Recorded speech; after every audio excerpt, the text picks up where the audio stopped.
আমরা শুরুতেই ফরমালি আল্লাহ তাআলাকে থ্যাঙ্কস জানাই যে আল্লাহ তাআলা এরকম চমৎকার পরিবেশে কোরআন শোনার জন্য আমাদেরকে বসার তৌফিক এনায়েত করলেন। আমরা সবাই পড়ে নিচ্ছি কালিমাতুশ শুকুর, আলহামদুলিল্লাহ। আওয়াজ করে পড়েন, রব্বানা লাকাল হামদ হামদান কাসীরান তাইয়্যিবান মুবারাকান ফীহি ইয়া রাব্বি লাকাল হামদু কামা ইয়ানবাগি লিজালালি ওয়াজহিকা ওয়া আযীমি সুলতানিকা লাকাল হামদু বিল ঈমান লাকাল হামদু বিল ইসলাম লাকাল হামদু বিল কোরআন। আমরা প্রশংসা করলাম কার? জিকির করলাম কার?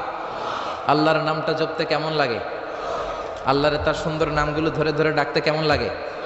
আপনার অন্তরের যত জ্বালা যন্ত্রণা মিটিয়ে দিতে পারে একজন, তিনি কে? হিন্দুরা ডাকে কৃষ্ণকে, আমরা ডাকি আল্লাহকে। হিন্দুরা বলে যো তো মিটানা চাহে জীবন কা তৃষ্ণা সুবহ শাম बोल